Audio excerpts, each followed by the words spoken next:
दोस्तों, मेरा नाम मनोज है। आज की कहानी मेरी और मेरे 4 रसूख दोस्तों की है। आशा है आप सबको कहानी बहुत पसंद आएगी। अगर कहानी अच्छी लगे तो एक लाइक जरूर कर देना। चैनल पर पहली बार आए हो तो चैनल को सब्सक्राइब कर लेना। मेरी उम्र 36 साल है। यह एक ऐसी लड़की की कहानी है जो मेरी बीवी बनकर मेरे साथ रह रही थी। मैं एक बंगाली फैमिली से हूँ। मेरा खुद का एक एनजीओ है जो गरीब लड़कियों की मदद करता है। मेरी एक कंपनी भी है जो कंस्ट्रक्शन का ठेका लेती है। मेरी कंपनी से मुझे बहुत मुनाफा होता है। मैं कुछ नेताओं और अधिकारी से अपनी जुगाड़ सेट किए हुए था, जिनके दम पर मैं निगम और दूसरे सरकारी विभागों से काम लेता रहता था। हमारे बंगालियों में अक्सर लड़कों की शादी बड़ी उम्र में ही होती है और लड़कियां ज्यादातर कम उम्र की होती हैं। मैं अब तक अच्छा खासा कमाने लगा था तो मेरी फैमिली ने मेरे लिए लड़की देखना शुरू कर दिया और मुझे फोटो दिखाना शुरू किया। जिस लड़की पर मेरा दिल अटका उसका नाम पद्मा था। वह 20 साल की दुबली पतली लड़की थी। उसकी बलखाती सी कमर मुझे एक बार में ही रिझा गई। पद्मा का चेहरा बहुत ही ज्यादा सुंदर था। उसकी बड़ी आंखें, लंबे बाल गुलाबी हों और एकदम बेदाग हल्का सांवला बदन था। जो भी देखे बस देखता रह जाए। मुझे पद्मा जच गई और परिवार की रजामंदी से कुछ दिनों में उससे मेरी शादी हो गई। वह मुझसे उम्र में 15 साल छोटी थी, मगर हालात कुछ ऐसे बने कि मेरी पद्मा से शादी हो गई। शादी वाले दिन ही मुझे उसकी सुंदरता का सही से पता चला। मैं 2 हफ्ते तक घर पर रहकर खूब मस्ती करता रहा। कभी 2 बार तो कभी 3 बार। हमेशा वह थककर निढाल हो जाती थी, पर उसको भी नया नया चस्का लगा था तो रोका टोकी नहीं करती थी। 2 हफ्ते बाद मैं उसे लेकर अपने शहर आ गया, जहाँ मैं अकेला रहता था और मेरी कंपनी भी इसी शहर में थी। यहाँ आकर मुझे और ज्यादा छूट मिल गई। मैं जब भी घर में रहता था तो पद्मा को नए नए कपड़े लाकर देता था। दिन रात मैं कभी भी उसे फिल्म दिखाता रहता था। वह भी फिल्म और वीडियो देखकर मस्त मजा देती थी। सुबह नहाने के बाद दिन भर घर में ऐसे ही घूमती और मेरे पास बैठकर खाना खाती। मेरा जब मन करता मैं मस्ती कर लेता। धीरे धीरे मैंने उसको सब सिखाया। शुरू में वह नाक भर सिड़ी थी, मुंह बनाती थी, लेकिन धीरे धीरे अभ्यस्त हो गई। जैसा कि मैंने ऊपर बताया था कि एनजीओ के कारण मेरी जान पहचान बहुत ही रसूख वाले लोगों के साथ हो गई थी। उन्हीं लोगों में 4 बहुत ही प्रभावशाली लोग मेरे परम मित्र बन गए थे।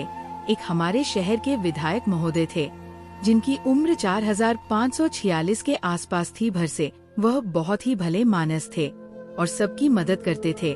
औरतों के लिए उनके दिल में खास इज्जत थी और बहुत सम्मान देते थे।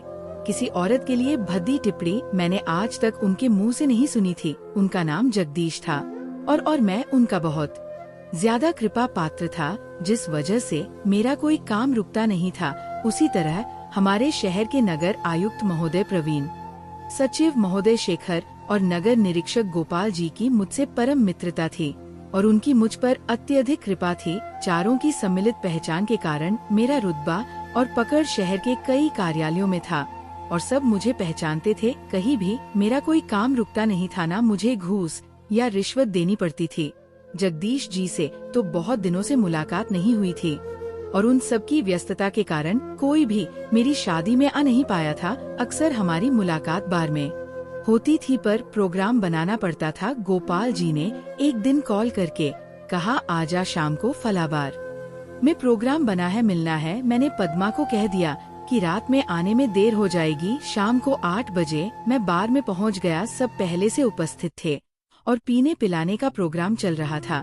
मैं बियर के अलावा कुछ नहीं पीता, तो मेरे लिए बियर मंगवाई गई और महफिल जम गई। हम सब 10 बजे तक बात मजाक करते रहे। फिर मैंने घर जाने की इजाजत मांगी। गोपाल जी बोले, इतनी जल्दी तो? शेखर जी बोले, जाने दे, हाल ही में शादी हुई है। जगदीश जी तुरंत याद करके बोले, अरे हाँ, और तुमने अभी तक अपनी पत्नी से हमें मिलाया भी नहीं। मैंने कहा, कल रेस टोरेंट में लेकर आ जाता हूँ और मिलवा देता हूँ। प्रवीण जी बोले, गधे जैसी बात मत करो, घर बुलाओ किसी दिन और डिनर का प्रोग्राम रखो। मैंने मुस्कुराकर जगदीश जी से पूछा, क्या आप कल फ्री हैं? तो उन्होंने कहा, कल तो नहीं पर परसों फ्री हूँ। मैंने तुरंत सबको घर आमंत्रित किया और सब मान भी गए। घर पहुंचकर मैंने पद्मा को बताया और उसको डिनर के लिए बोल दिया। मैंने पद्मा को बोल दिया कि किसी भी सूरत में मेरे मेहमान नाराज नहीं होने चाहिए। मेरा शहर मैं रसूख उन लोगों की वजह से ही है। वो हंसकर बोली, आप कहे तो उनको खुश कर दूं क्या? मैंने ये पद्मा का मजाक समझा और हंस दिया। मुझे क्या मालूम था कि मेरा ये हंसना उसके लिए एक छूट साबित हो जाएगी। 2 दिन बाद शाम को ठीक 8 बजे चारों मेरे घर पधारे। साथ में वह पद्मा के लिए महंगे तोहफे लेकर आए थे। मैंने कहा, बीग, इस सब की क्या जरूरत थी? तो जगदीश जी बोले कि तुम गधे हो, हम तुम्हारे लिए नहीं अपनी बेटी के लिए लाए हैं। गोपाल जी बोले, मनोज पद्मा जी की बेटी की तरह है तो मेरी भी बहन की तरह है, आखिर हमारा भी कुछ हक है। मैंने हंसकर सारे तोहफे पद्मा को स्वीकार करने को कह दिया। हम सोफे पर बैठे और पद्मा चाय नाश्ता ले आई। जगदीश जी बोले, उसका प्रोग्राम नहीं है क्या? मैंने अचकचा कर कहा कि घर में डिनर का प्रोग्राम था, सो उसका इंतजाम नहीं किया था। जगदीश जी ने पूछा, चल सकता है ना यहाँ? मैंने सहमति में सर हिला दिया। तो गोपाल जी ने किसी को कॉल करके शराब मंगवा ली। 10 मिनट में शराब, गिलास और चखना सब हाजिर था। प्रोग्राम चालू हुआ और आज मैंने भी थोड़ी सी ले ली। गनीमत ये थी कि किसी ने पद्मा को शराब परोसने को नहीं कहा। मैंने कुछ मंगवाया भी तो जगदीश जी ने मना कर दिया और बोले, ठीक नहीं लगता। 30 मिनट प्रोग्राम चला होगा कि अचानक मेरे ऑफिस से कॉल आ गया। मेरे पीए ने कहा कि कुछ लोग ऑफिस में आकर हुड़दंग मचा रहे हैं। मैंने उससे कहा, थोड़ी देर रुक, मैं आ रहा हूँ। गोपाल जी ने पूछा और फिर बोले, चल मैं भी साथ चलता हूँ। मैंने उनसे कहा, कोई खास परेशानी नहीं है, मैं संभाल सकता हूँ। आप लोग प्रोग्राम चालू रखो और मैं फटाफट मामला निपटा कराता हूँ। मैंने पद्मा को बुलाया और कहा, मैं ऑफिस से आ रहा हूँ, जब तक तुम हमारे मेहमानों का ख्याल रखो और खातिरदारी में कोई कमी नहीं रहनी चाहिए। पद्मा ने हंसकर हाँ में हिला दिया और मैं ऑफिस के लिए निकल गया। ऑफिस 30 मिनट की दूरी पर था, सो रास्ते में मैंने पद्मा को मैसेज किया कि अगर मुझे देर हो जाए तो उनको खाना भी खिला देना। मेरी वाइफ का तुरंत ओके का मैसेज आ गया। ऑफिस पहुंचकर पता चला कि जिस काम का आवंटन 3 महीने पहले हो गया था वो शुरू ही नहीं हुआ था और लोग आक्रोश में थे। मैंने एक एक करके सबको समझाया और जिनको आवंटन हुआ था उनको कॉल करके निर्देश देने शुरू किया। 9:02 बजे तक भी पूरा मामला निपट नहीं पाया था तो मैंने सोचा कि पद्मा को कॉल करके खाना लगा देने को कह दूं। मैंने पद्मा को कॉल किया पर उसने फोन नहीं उठाया। जब मैंने दोबारा कॉल किया तो उसका नंबर स्विच ऑफ हो गया था। मैंने बाकी लोगों को कॉल किया तो उनका नंबर पहले से ही स्विच ऑफ था। मुझे लगा कि पद्मा की मोबाइल की बैटरी कम रही होगी और बाकी लोग आने से पहले मोबाइल स्विच ऑफ करके रखे होंगे। जैसे तैसे मैंने 10 बजे तक मामला निपटाया और घर को रवाना हुआ। घर पहुंचते पहुंचते 10:30 हो गए थे और मैं कार पार्क करके गेट तक पहुंचा। मैंने देखा कि गोपाल जी बरामदा में चेयर टेबल लगाकर बैठे हुए थे और शराब पी रहे थे। फिर भी मैं उनको देखकर मुस्कुराया और अंदर जाने लगा। उन्होंने मुझे इशारे से बुलाया और कहा, मनोज तुम अभी अंदर मत ही जाओ, अंदर प्रोग्राम चालू है, बाकी तेरी मर्जी। मैं मुस्कुराया पर सच कहूँ तो मुझे उनकी बात समझ ही नहीं आई थी। मैं ड्राइंग रूम में घुसा तो सब अस्त व्यस्त था।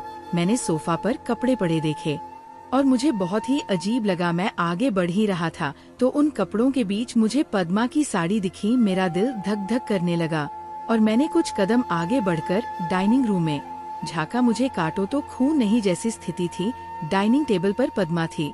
जगदीश जी बोले, बहुत बढ़िया, मुझे खुश कर दिया तूने। मैंने देखा कि मेरी बीवी अपनी तारीफ सुनकर मुस्कुरा रही थी। तभी मेरे कंधे पर गोपाल जी का हाथ महसूस हुआ और मैंने पलटकर देखा, वो भी मेरी तरह अंदर झांक रहे थे। गोपाल जी बोले, मनोज भाई, पहले हमारा कोई इरादा नहीं था, मैं सन्न था और उनकी बात सुन रहा था। वो थोड़ा रुककर बोले, पहले तो घबरा गई थी तो मुझे बोलना पड़ा कि मनोज खुद चाहता है, इसलिए तो तुम्हें अकेले हमारे पास छोड़कर चला गया। मैंने कुछ बोलना चाहा मगर वो आगे बोले, अरे यार, ऐसा बोलना पड़ा कि तुम अपना रसूख बनाए रखने के लिए ये कर रहे हो और तुम्हें भी इसलिए हिदायत देकर गए हो। तब जाकर रिलैक्स हुई और फिर तो ये ऐसी खुल गई मानो खुद ही हमसे अपनी सेवा करवा रही हो। मैं कुछ भी बोलने की पोजीशन में नहीं था। तभी गोपाल जी आगे बोले, तेरा कॉल आ गया, वह तो अच्छा था कि मोबाइल बजने से पहले ही मैंने साइलेंट कर दिया और कॉल करते ही मैंने मोबाइल स्विच ऑफ कर दिया, नहीं तो पद्मा का मूड बदल सकता था। गोपाल जी थोड़ी देर तक मुझे देखते रहे, फिर बोले, अब तुम अपना रसूख खत्म तो करना नहीं चाहते होगे? ये नहीं चाहते होगे कि हम सब तेरे काम में टांग अड़ाना चालू करें? अब तो तुम कोई प्रतिक्रिया मत दो और ना ही हस्तक्षेप करो, बदले में हम सब तुम्हें 4-5 और अच्छे काम दिलवा देंगे। हस्तक्षेप करोगे भी तो हमारा कुछ बिगाड़ पाओगे नहीं, तो समझदारी से काम लो। तुम समझ रहे हो ना? मेरा मन रोने का हो रहा था, लेकिन फिर भी मैंने सर हिला दिया। गोपाल जी बोले, शाबाश, अब कमरे में जाओ और पद्मा को कुछ बोलो, ताकि कि उसे लगे सब तुम्हारी मर्जी से हो रहा है। वैसे भी जगदीश जी को ये डर सता रहा है कि तुम तमाशा कर सकते हो और उनके सामाजिक छवि को नुकसान हो सकता है। इस स्थिति में वह एक बार तुम दोनों के लिए कुछ और भी सोच सकते हैं। मैंने जैसे तैसे अपने आप को संभाला और इस संदर्भ में सोचा बोलने को। वह ठीक बोल रहे थे तो मैं चुपचाप अंदर गया। मुझे देखकर तीनों चुप हो गए और मुझे घूर कर देखने लगे। मैंने अपनी हालत संभाली और कहा, पद्मा, जगदीश जी हमारे सबसे आदरणीय है, उनको कोई शिकायत नहीं होनी चाहिए। मैंने शेखर जी की तरफ घूमकर कहा, मजा आ रहा है ना सर? शेखर जी ने मुस्कुराकर कहा, मनोज भाई, मजा तो आ रहा है। मेरी बीवी मुझे सामने पाकर और भी खुलने लगी। लगभग 5 मिनट बाद उन्होंने अपनी गति तेज कर दी। वो हटे तो प्रवीण जी बढ़ाए, पर जगदीश जी बोले, रुक पहले। मैं ठेकेदारी से धन कमाने की लालच में मैं सब करवा रहा था और सोच रहा था कि ये तो करना मजबूरी है। कैसी लगी आपको ये कहानी? कमेंट करके जरूर बताइएगा। मिलते हैं अगली कहानी के साथ। धन्यवाद।